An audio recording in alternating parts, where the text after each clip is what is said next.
तुकाराम महाराजांनी या अभंगातनं जे कामचुकार लोक आहेत, म्हणजे काम कमी करायचे आणि पगार जास्त घ्यायची, अशा लोकांबद्दल त्यांनी या अभंगातनं सांगितलेलं आहे.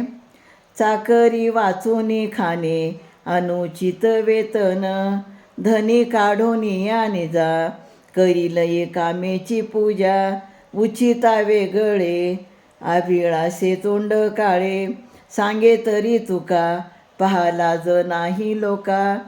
तर मालकाची कोणतीही सेवा न करता, कोणतंही काम न करता नोकराने फुकट पगार खाणे चुकीचे आहे, अयोग्य आहे. नोकराने योग्य सेवा केली तर मालक त्याला धन देऊन त्याचा गौरव पण करत असतो. योग्य सेवा न करता जो अधिक पगार मागतो किंवा अपेक्षा करतो त्याला काय म्हणतात तुकाराम महाराज? तो काळ तोंड्या आहे, असे मी लोकांना सांगतो.